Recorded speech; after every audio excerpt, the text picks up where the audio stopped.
Buenas tardes, queridos hermanos. El Señor les bendiga muy ricamente. Es para mí un privilegio otra vez el poder estar con todos ustedes en esta tarde. Creo que vamos a tocar temas y cosas muy necesarias y muy importantes. Y le he pedido al Señor, como sé que muchos de ustedes también lo están haciendo, que sea la Biblia, solamente la palabra de Dios, la que aclare las dudas, la que traiga luz y la que nos guíe en todo momento en la tarde de hoy. Estoy plenamente convencido que la Biblia es lo único que puede curar la peor o una de las peores enfermedades, que es la ignorancia. No hay nada peor que ser un cristiano, que ser un creyente ignorante. Y lamentablemente, con todos mis respetos, tengo que decir que en cuanto a la Escritura hay mucha ignorancia, mucha, diríamos, comprensión, pero muy defectuosa. Ideas muy extrañas, muy raras. Interpretaciones demasiado particulares y personalistas. Y como dije el otro día, ninguna profecía de la palabra de Dios se puede interpretar unilateralmente. Y por supuesto descartamos de entrada el yo siento, el yo creo, el Dios me dijo, porque yo creo que eso ya a estas alturas como que no pega, ¿no? Tenemos que leer detenidamente los textos cuando los queremos estudiar, compararlos con otros pasajes paralelos de la Escritura y darnos cuenta de que la Biblia se interpreta a sí misma. Y lo que no entendemos en una parte, la podemos entender en otra y así sucesivamente. Ahora bien, yo creo que tenemos la obligación y la responsabilidad de entender todo lo que se pueda entender. Hay cosas que lógicamente se escapan de nuestro conocimiento, pero repito, todo lo que se puede entender, creo que es nuestra obligación entenderlo. Y también creo que es nuestro deber, y por eso oramos al Señor, para que Él nos ayude a descubrir lo oculto en lo que ha sido revelado. ¿Me explico? Hay muchas cosas en la Biblia que han sido reveladas, que parece que están ocultas, que no se perciben a priori, pero que con la sabiduría, con el conocimiento, con la práctica, con la experiencia y sobre todo con la gracia de Dios, podemos llegar a descubrir muchas cosas que han permanecido ocultas, que están aparentemente ahí como escondidas, pero que cuando comenzamos a meternos en la maravillosa palabra de Dios, comenzamos a descubrir cosas realmente extraordinarias. A través de nuestro hermano Freddy, pastor en Alicante, él me comentaba, me sugería que pudiéramos hablar en esta tarde un poco acerca de la unción. Y lo vamos a hacer. Pero hoy vamos a hacer como dos bloques. Vamos a hablar acerca del tema de la unción, qué es, dónde se puede conseguir, etcétera, etcétera, para qué sirve. Pero permítame decirles que en estos días estoy recibiendo muchísimas preguntas de todas partes. Y quiero dejar algo bien claro, hermano. Mire, no voy a responder a preguntas que están claramente explicadas en la Biblia. Me explico. No quiero que primeramente me hagan una pregunta a mí de algo que está escrito en la palabra y luego vayan a la palabra. Vamos a hacerlo al revés. Vaya a la Biblia, busque en la palabra de Dios la respuesta a su pregunta y si usted lee los pasajes que yo le pido que lea y no los entiende por el motivo que sea, entonces me preguntan a mí. Pero no recurran primeramente a mí haciéndome preguntas sin haber ido previamente a la palabra. Primero hay que ir a la Biblia. Primero hay que ir a la palabra de Dios y luego usted puede preguntar todo lo que quiera. Dicho de paso, también decirles que me han hecho preguntas, lo digo esto con todo mi respeto, muy extrañas. Hoy alguien me pedía que por favor explicara en qué consiste el pánico espiritual. Perdóneme, pero es la primera vez en mi vida que me hacen esa pregunta y no tengo ni la más remota idea. El pánico espiritual. Que explique la doctrina del balcón. No entiendo lo que es la doctrina del balcón. Está circulando un vídeo por la República Dominicana que varios pastores y varios apóstoles, volvemos otra vez al tema de los apóstoles, que tienen que buscar en las páginas de la Biblia, sobre todo en el libro del Génesis, un pelo, una pluma, una hoja o cualquier cosa, y con eso que usted encuentre metido entre las páginas de la Biblia, usted sabe que hay gente que dentro de las páginas de la Biblia tiene metido millones de cosas. Bueno, pues vaya al libro del Génesis, dicen estos personajes, y lo primero que encuentre en cualquier página del libro del Génesis, lo encuentra, se lo frota y ya automáticamente usted está sanada o, digamos, vacunada en contra del coronavirus. Sí, cosas realmente, permítame, increíbles, sinceramente tremendas, ¿no? Pero bueno, vamos a ir en serio ahora, vamos a ver. Yo quiero tener un primer bloque, una primera parte para estudiar o para por lo menos comentar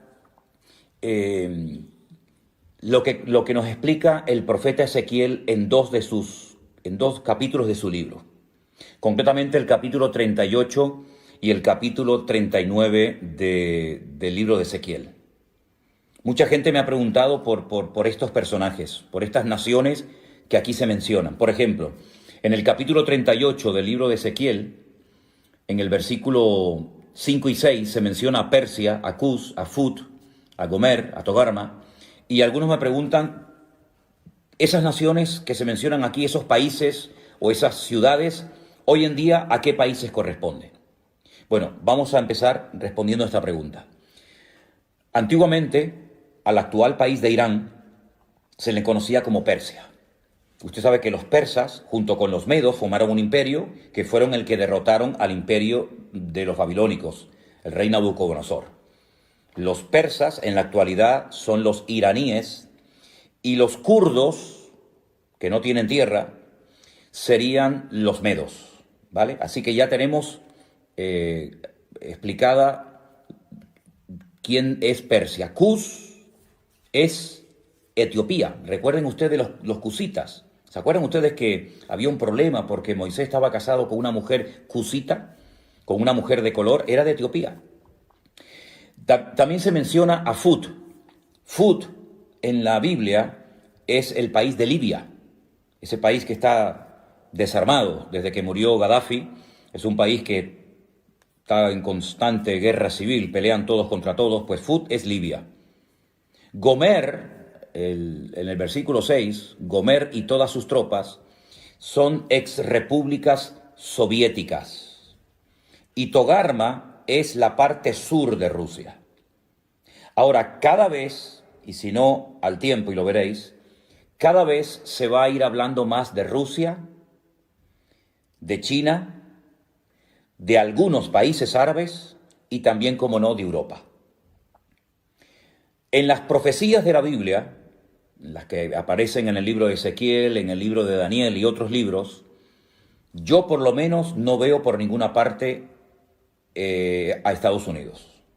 Algunos dirán, pero bueno, Estados Unidos es una gran potencia económica, una gran potencia política, sí, es cierto, no lo discuto, pero no pinta nada en el panorama, en el programa profético de Dios. ¿Qué le va a ocurrir a los Estados Unidos en los últimos tiempos? Pues mire, yo no sé si esta pandemia que estamos viviendo hoy en día tendrá algo que ver.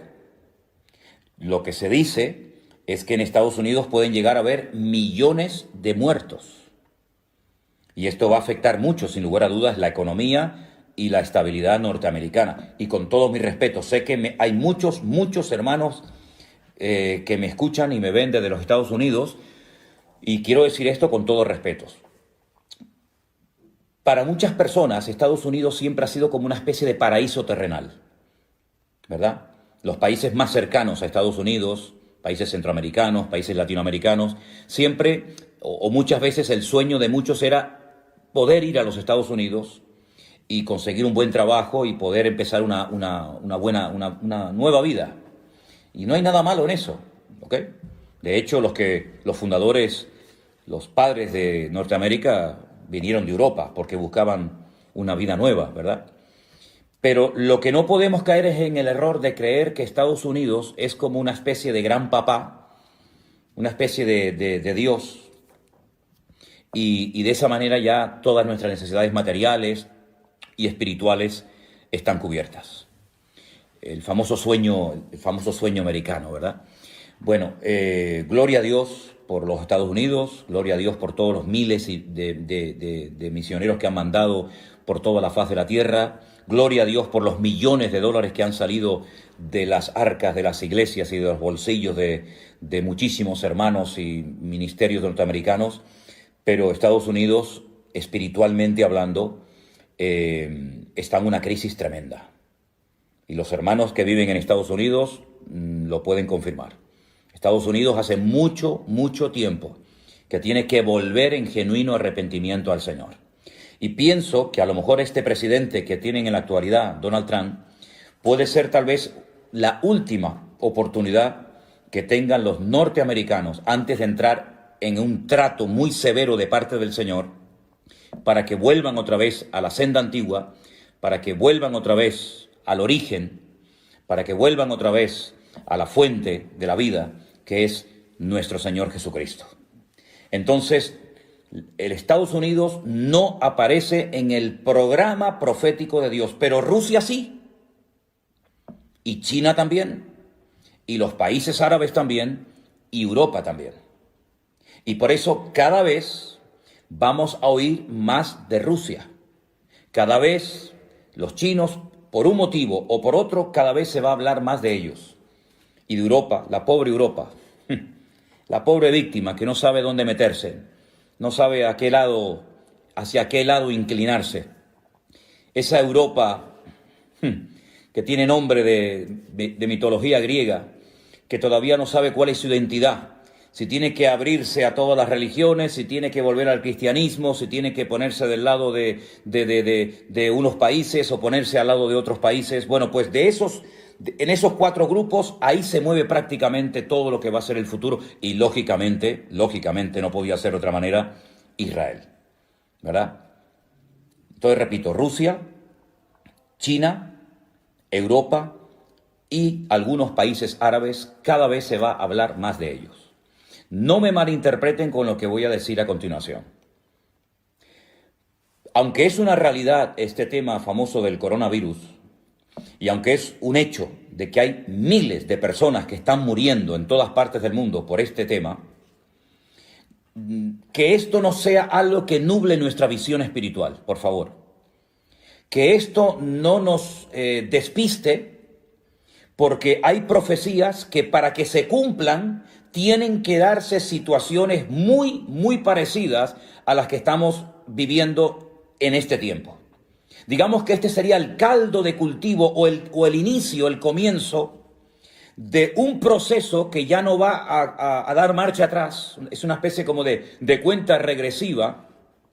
Y esta pandemia va a traer muertes, esta pandemia va a traer crisis económica, esta pandemia, este virus va a traer paro, va a traer un desequilibrio en las naciones, y este va a ser el caldo de cultivo para que muchas naciones, para que muchas superpotencias, Rusia, China, etcétera, pues intenten posicionarse y repartirse luego el pastel, porque esto va a terminar, evidentemente. Esto del coronavirus no va a ser para siempre, no va a ser algo eterno, pero este es el preludio, este es el prefacio, esta es la introducción a algo que viene de una forma terrible, y Rusia va a comenzar a posicionarse en la geopolítica mundial, y los chinos también, etcétera, etcétera. Es interesante notar que mientras ahora toda Europa o muchas partes del mundo están asustadas y están buscando mascarillas y respiradores por todas partes del mundo, ahora es China la que ofrece ayuda, la que manda médicos a Italia, la que manda aviones por aquí, la que manda aviones por allá, y también Rusia también está ahora como una especie de Papá Noel, una especie de niño bueno repartiendo ayuda por todas partes del mundo. Ojo, porque todo esto es el principio de dolores. Y hay un nombre en la Biblia, en el libro de Ezequiel, capítulo 38 y 39, que es el nombre God. God. God es un nombre simbólico. No es el nombre de una persona, pero en cierto sentido podríamos decir que ese inicuo, ese hijo de pecado, ese cuerno pequeño del cual nos habla Daniel, o ese anticristo del cual nos habla el apóstol Juan, es este personaje llamado God. Ahora, si os dais cuenta, hay un rey en la historia de Israel cuyo nombre empieza por la misma letra que por la que termina. ¿Saben cuál es, verdad? ¿Cuál es el rey de Israel que empieza por la misma letra su nombre y termina, que empieza por una letra y termina por la misma letra? El rey David. David en hebreo son 3 letras, Dalet, Bat, Dalet. Y ahí hay un mensaje, ahí hay algo muy importante. Es decir, no es una persona, digamos, fluctuante, que es una cosa ahora y una cosa más tarde. Fíjense qué nombre le da la Biblia a este perverso, a este inicuo, a este hombre de pecado, a este hijo de perdición, como lo denomina Pablo en una de sus cartas a la iglesia de Tesalónica. A este personaje se le conoce en el Antiguo Testamento como God. Y los judíos en Israel, en el judaísmo, se conoce a God como un hombre malo, al que nosotros denominaríamos o llamamos el anticristo. Y fíjense que su nombre empieza por la letra Gimel, la G en español, y termina por la misma letra, God, G-O-G.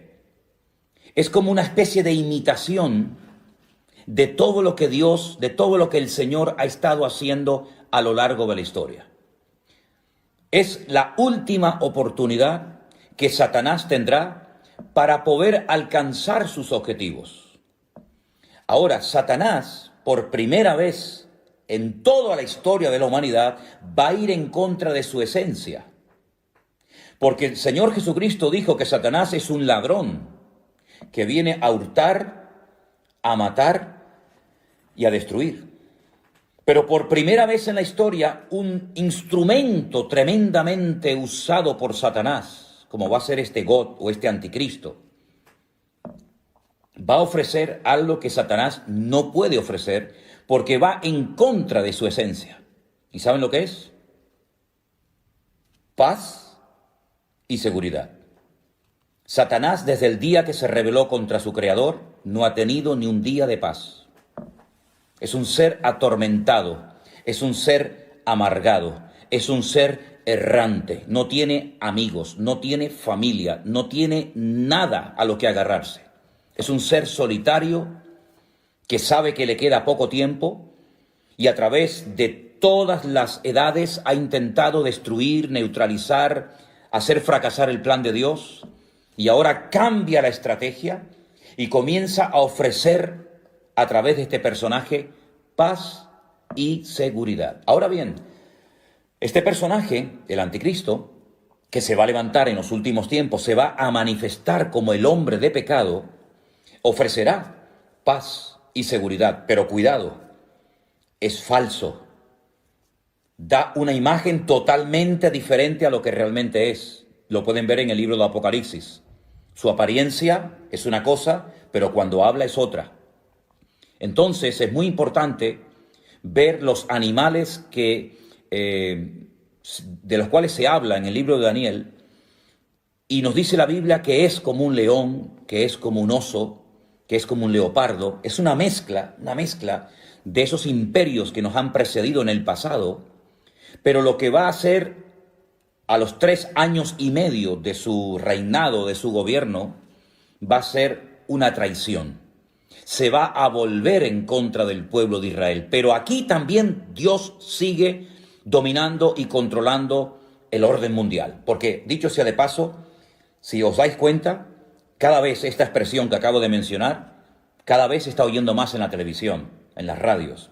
El nuevo orden mundial, el nuevo orden mundial. Todo va a cambiar. La geopolítica, la economía, etcétera. Bueno, pues esto del nuevo orden mundial no es nuevo, por lo menos para nosotros los estudiantes de la Biblia, los que creemos en el Señor. ¿Por qué? Porque evidentemente viene un nuevo orden mundial. Das en cuenta que ya, por ejemplo, uno de los grandes de Europa ya se fue. Esto era impensable hace unos años, que los ingleses decidieran marcharse de Europa, pero ya es un hecho.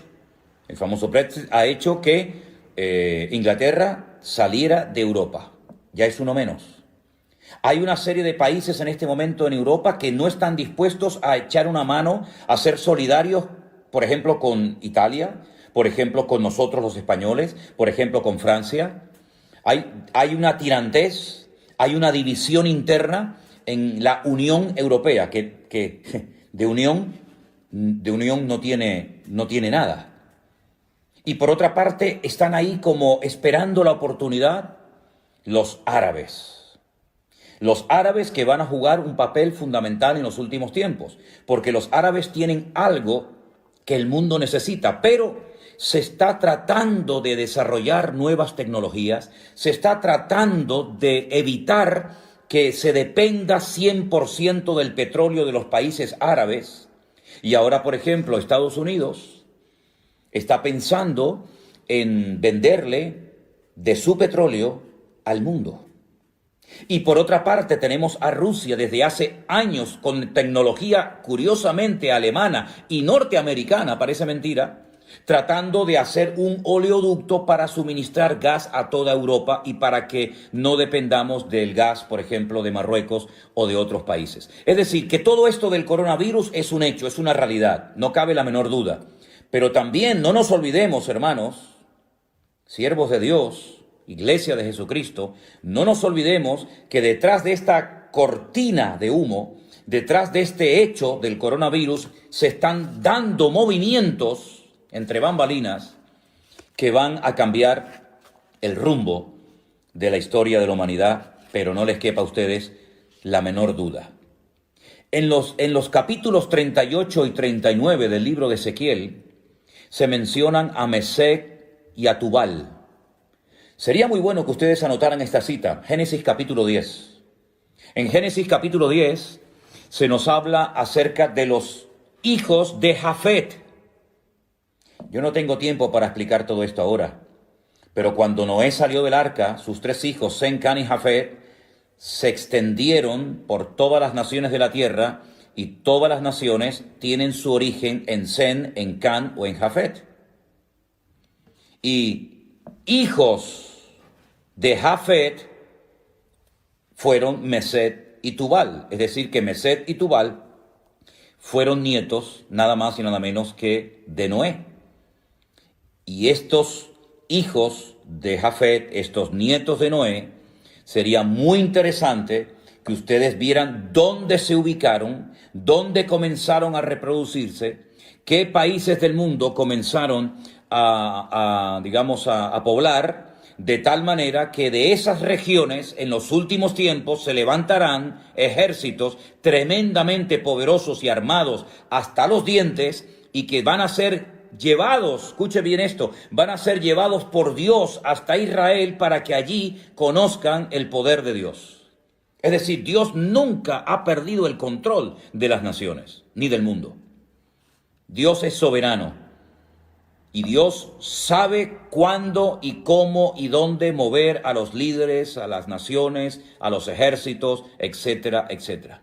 Y es Dios el que lleva a God hasta la tierra de Israel y dice que allí es donde muere. Permítame leerles Ezequiel capítulo 39, versículo 11, para los que tienen su Biblia abierta. En aquel tiempo yo daré a God lugar para sepultura, allí, en Israel. Allí es donde será enterrado God, en el valle de los que pasan al oriente, al mar, y dice que en aquel lugar enterrarán a God y a toda la multitud que viene con él.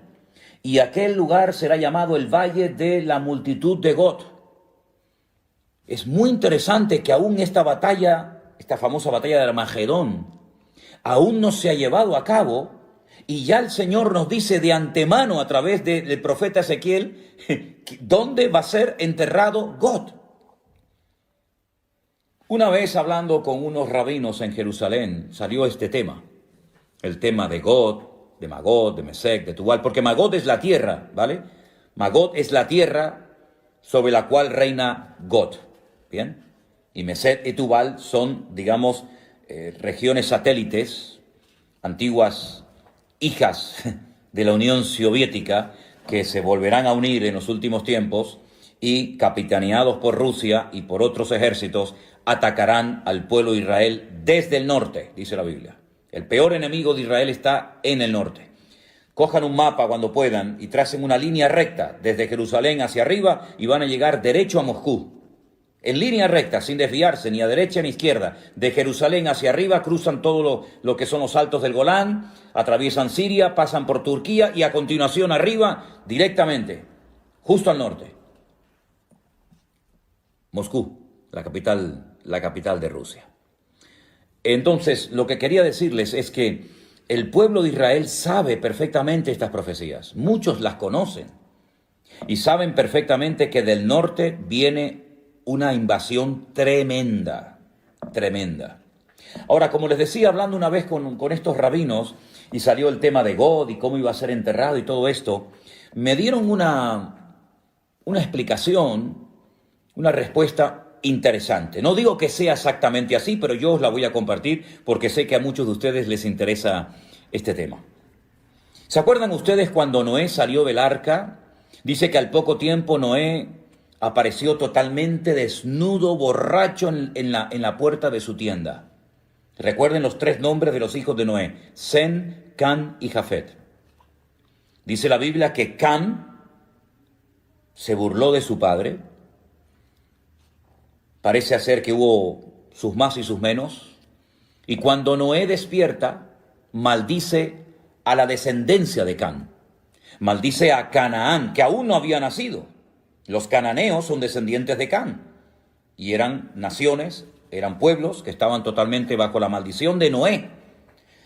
Porque hizo burla de su padre, porque vio la desnudez de su padre. Sin embargo, Sem y Jafet marcharon marcha atrás y taparon la desnudez de su padre. Y estos rabinos me decían que por un detalle de Dios a los descendientes de Jafet, y uno de ellos es God, el Señor le permite sepultura en la tierra de Israel. Ahí queda eso. Cómanse el pescado y dejen las espinas a un lado. La batalla será de tal magnitud, y quiero dejar una cosa bien clara, esta batalla que se describe en los capítulos 38 y 39 del libro de Ezequiel aún no se ha llevado a cabo. Esto es profético, esto nunca ha ocurrido. Esto es algo que va a ocurrir en los últimos tiempos. Desde Tbilisi, vecino con Rusia. Qué interesante este mensaje que nos acaba de mandar Miriam Masi. Te saludo desde Tbilisi, Europa del Este, país vecino con Rusia. Interesante. Esta batalla será de tal magnitud que una vez que termine, y la batalla se llama la batalla de Armagedón, se va a llevar a cabo en un valle precioso que he tenido la oportunidad y el privilegio de verlo muchas veces, de caminar por él, de conducir por medio del valle. El valle de Jezreel o el valle de Megiddo. Es un valle inmenso. Ya Napoleón dijo cuando lo vio, este es el valle perfecto para llevar a cabo una gran batalla.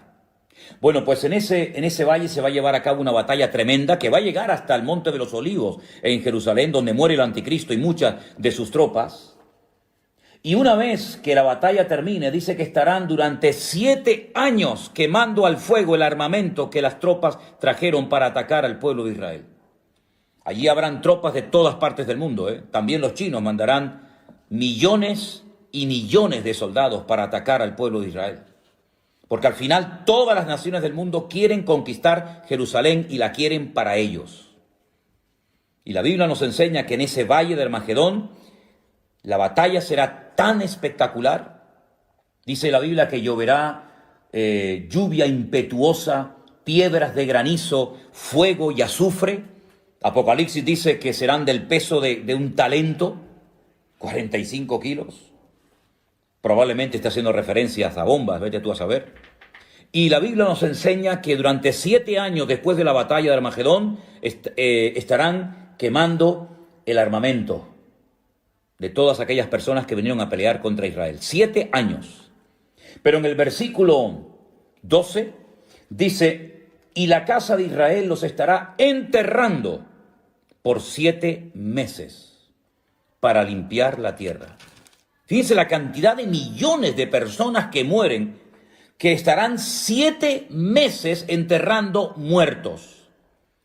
¿Se acuerdan ustedes esas imágenes terribles que están en blanco y negro, que nos recuerdan la liberación de los campos de concentración de Europa por las fuerzas aliadas? Cómo se veían unos bulldozers, cómo se veían unos tractores enormes arrastrando multitudes y multitudes de cadáveres para echarlos en fosas comunes. Miles y miles de judíos que fueron enterrados como si fueran animales, sin ningún respeto, sin ningún honor, que fueron enterrados multitudes. Pues durante 7 meses, y la Biblia no miente, la Biblia dice la verdad, durante 7 meses estarán enterrando los cadáveres de los soldados que fueron a pelear contra el pueblo de Israel. Porque en esa batalla todas las naciones de la tierra sabrán que el Dios Todopoderoso es el Dios de Abraham, el Dios de Isaac y el Dios de Jacob. Los enterrarán todo el pueblo de la tierra y será para ellos célebre ese día. Tomarán hombres a jornal, versículo 14, para que vayan por todo el país para enterrar a los que queden sobre la faz de la tierra, para limpiarla, y al fin de 7 meses se hará el reconocimiento. Pasarán los que irán por el país, y el que vea huesos de algún hombre pondrá junto a ellos una señal para que entierren los sepultureros en el valle de Amón Got. Esta sería una tercera guerra mundial terrible, brutal. Y les digo algo más. Estamos viendo cómo todas las naciones de la tierra están siendo afectadas, están siendo atacadas por un enemigo invisible, por un pequeño virus que mata. Pues miren lo que dice el capítulo 14 del profeta Isaías. Capítulo 14 del profeta Isaías. Dice, esta será la plaga. Qué curioso, ¿eh? Estamos en medio de una plaga. Pero es que hay otra plaga en el futuro, diferente a la que estamos viviendo ahora. Y esto es simplemente, como dije el otro día, un pequeño botón de muestra, un anticipo, un prefacio de lo que viene. Esta será la plaga con la que Dios herirá a todos los pueblos, habla en plural, que pelearon contra Jerusalén. Escuchen, la carne de ellos se corromperá estando ellos sobre sus pies, y se consumirán en las cuencas sus ojos, y la lengua se les deshará en su boca. Zacarías capítulo 14, verso 12, versículo 13. Y acontecerá en aquel día que habrá entre ellos gran pánico enviado por el Señor. Trabará cada uno de la mano a su compañero y levantará su mano contra la mano de su compañero. Se matarán entre ellos, van a pelear contra Jerusalén, van a querer destruir a Israel y al final se terminan matando y peleando entre ellos. Y no es la primera vez que esto pasa, porque en el Antiguo Testamento, en la Tanaj, sabéis perfectamente que esto ya pasó en otras ocasiones. Todos los que sobrevivan de las naciones tendrán que venir a Jerusalén cada año para adorar al Rey, al Señor de los ejércitos, y a celebrar la fiesta de los tabernáculos. Pero fíjense cómo esta plaga afectará tanto a bestias como a seres humanos, y morirán millones y millones de personas. 7 meses enterrando cadáveres, 7 meses enterrando muertos. Todo esto lo pueden leer ustedes en Zacarías capítulo 14, en Ezequiel capítulo 38 y capítulo 39. Pero para terminar este bloque, permítame llevarles al libro del Apocalipsis, último libro de la Biblia, al capítulo 20.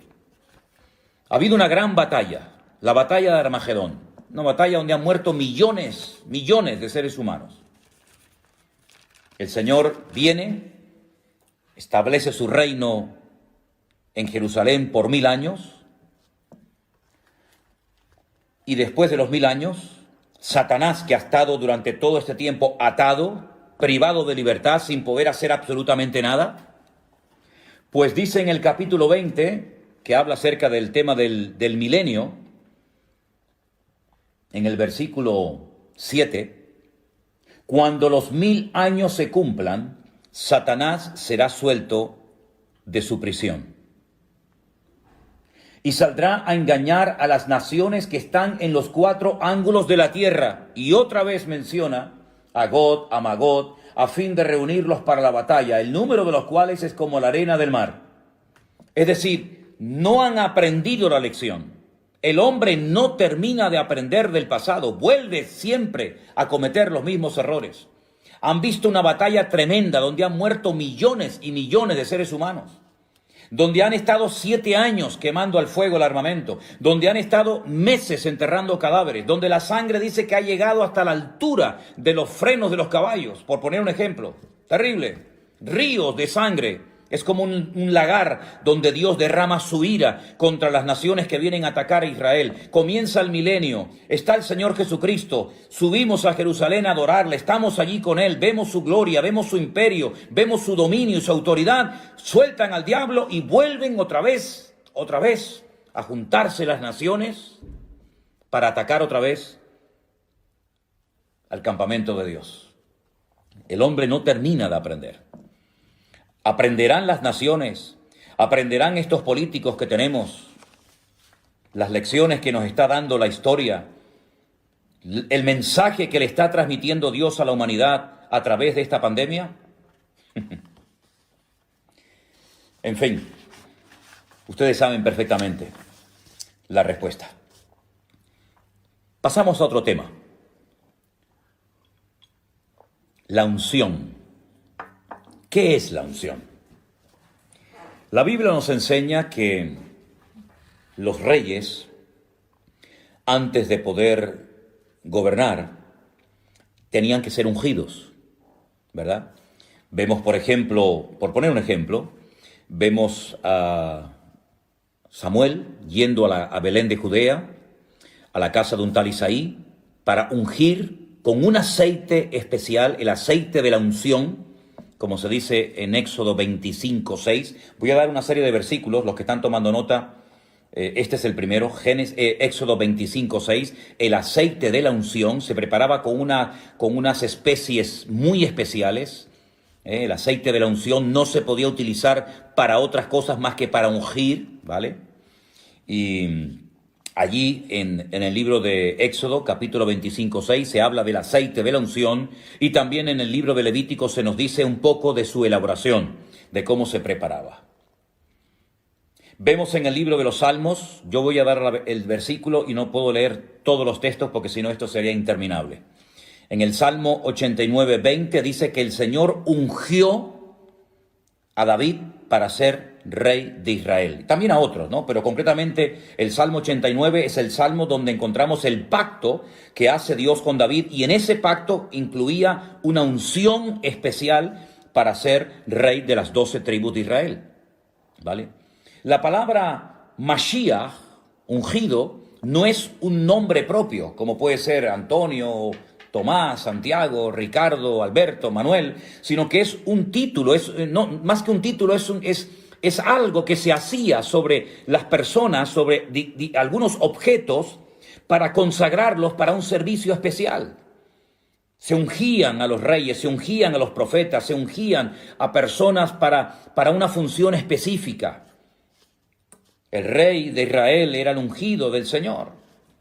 Ahora, esa unción, ese respaldo divino que se representaba derramando un aceite que se preparaba especialmente sobre la cabeza, sobre las vestiduras. Por ejemplo, en el Salmo 133 nos habla de la unción que se derramó sobre Aarón como sumo sacerdote en el tiempo de Moisés en el desierto, en el tabernáculo, ¿verdad? Esa unción, ese acto de Dios de respaldar a un hombre, de respaldar a una persona para ser rey, para ser sacerdote, para ser profeta o para una función en específica, esa unción, ese respaldo de Dios también se menciona en el Nuevo Testamento.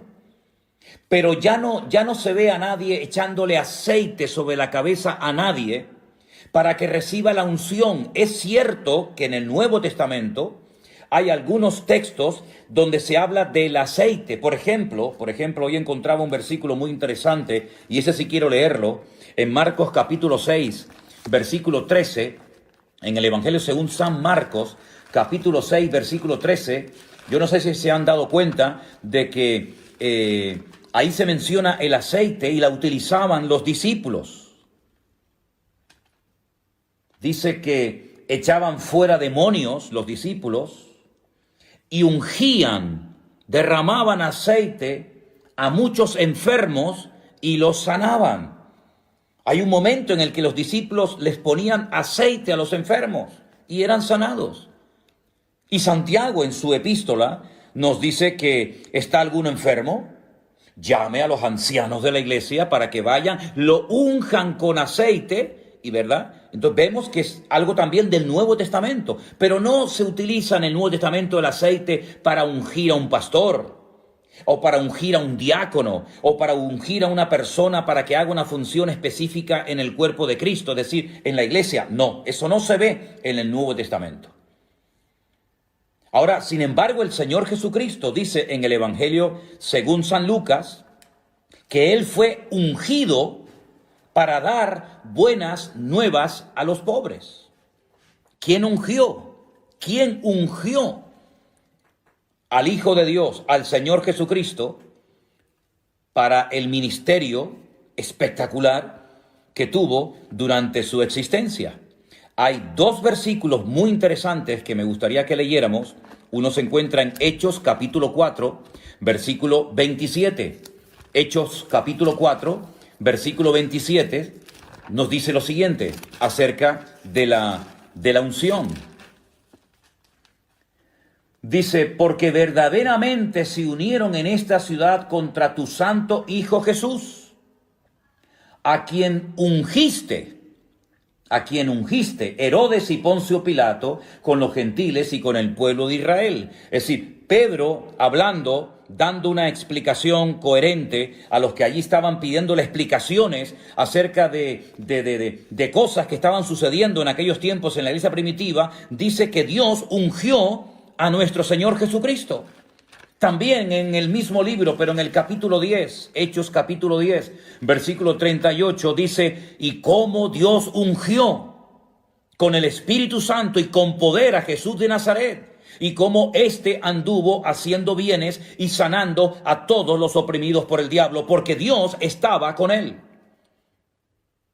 Otra vez encontramos en el capítulo 10 del libro de los Hechos una explicación muy interesante dada por el apóstol Pedro. Y él dice que Dios ungió con el Espíritu Santo al Señor Jesucristo para poder desarrollar y para poder cumplir con la misión que el Padre le había encomendado.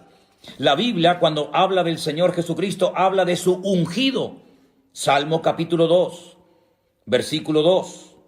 La Biblia dice en Lucas 4:10, el mismo Señor Jesucristo leyendo en la sinagoga, dice que Dios lo ungió para dar libertad a los cautivos, para dar vista a los ciegos.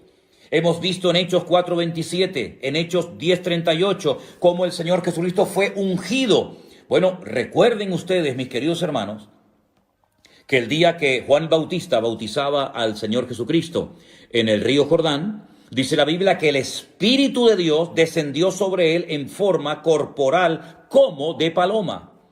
Y se oyó una voz del cielo. Y el Padre dijo, este es mi Hijo amado, en el cual tengo complacencia. Por lo tanto, el mismísimo Señor Jesucristo fue ungido con el Espíritu Santo para poder desarrollar una función, un ministerio realmente extraordinario. Ahora bien, hoy en día, sobre todo en ciertos y determinados círculos evangélicos, vuelvo otra vez a decir lo mismo, es que conozco muy bien ese terreno, conozco muy bien ese ambiente, porque me crié y estuve muchos años en él, y sé que el tema de la unción es un tema que se ha sacado totalmente de contexto. Y entonces incluso he estado en culto donde se le echaba litros, botellas de aceite sobre la cabeza a la gente para que recibieran la unción de Dios. Eso no se ha visto en ninguna parte de la iglesia primitiva. Eso no se ve en ninguna parte del Nuevo Testamento. Pero sin embargo, en algunas iglesias evangélicas se ha visto y se utiliza muchísimo, no el uso del aceite para orar por enfermos, lo cual es bíblico. No digo que siempre haya que hacerlo, pero si se hace, no es ningún pecado. No estamos quebrantando ninguna norma bíblica, no es nada de superstición, ni es nada extraño. Se puede ungir con aceite a un enfermo. No hay ningún problema en hacerlo, es bíblico. Hay un texto de la Biblia que lo respalda. Luego, hay que decir amén, aunque tal vez no te guste, no lo hayas hecho nunca, pero hay algo que la Biblia dice acerca de la unción sobre los enfermos. Pero en ningún momento encontramos en la Biblia a pastores, a apóstoles, a discípulos echando botellas y botellas, litros y litros de jarra y de aceite sobre la gente para que reciban la unción. Eso no es bíblico, eso no es correcto, eso no es de Dios. Eso es un disparate, eso es un invento de los hombres y la gente en su ignorancia, que es una de las peores enfermedades que tiene la iglesia, lamentablemente. Y espero que se vaya sanando la iglesia con el bálsamo de la palabra de Dios, con el conocimiento de Dios. Espero que nos demos cuenta de que yo no tengo que ir a un altar para que un ungido me unja con aceite para recibir la unción del Espíritu Santo. Eso es un disparate. La unción no la da un hombre. La unción, el respaldo, lo da el Señor. Lo que pasa es que hay algunas personas que, como no tienen el respaldo de Dios, tienen que buscar el respaldo y la unción del hombre. Pero dice la Biblia, y vamos a leerlo, en 2 Corintios capítulo 1, versículo 21, repito, 2 Corintios capítulo 1, versículo 21, algo muy interesante referente a esto que estamos hablando en esta tarde. Dice, Él es el que nos confirma con vosotros en Cristo, y el que nos ungió es Dios. Eso lo dice la Biblia. Todas las Biblias del mundo dice que quien nos ungió es Dios. 2 Corintios, capítulo 1, versículo 21. ¿Qué les parece? La Biblia dice que nosotros tenemos, ya es un hecho, es una realidad. Tenemos la unción de Dios en nuestra vida. Y como siempre digo, vamos a la Biblia. Vamos a la palabra. Primera de Juan, capítulo 2, versículo 20. Y dice así la palabra del Señor. Pero vosotros tenéis la unción del Santo. Vosotros tenéis la unción del Santo. Más adelante en el versículo 27 dice, pero la unción que vosotros recibisteis de Él, permanece en vosotros, y no tenéis necesidad de que nadie os enseñe, así como la unción misma os enseña todas las cosas. Y es verdadera y no es mentira.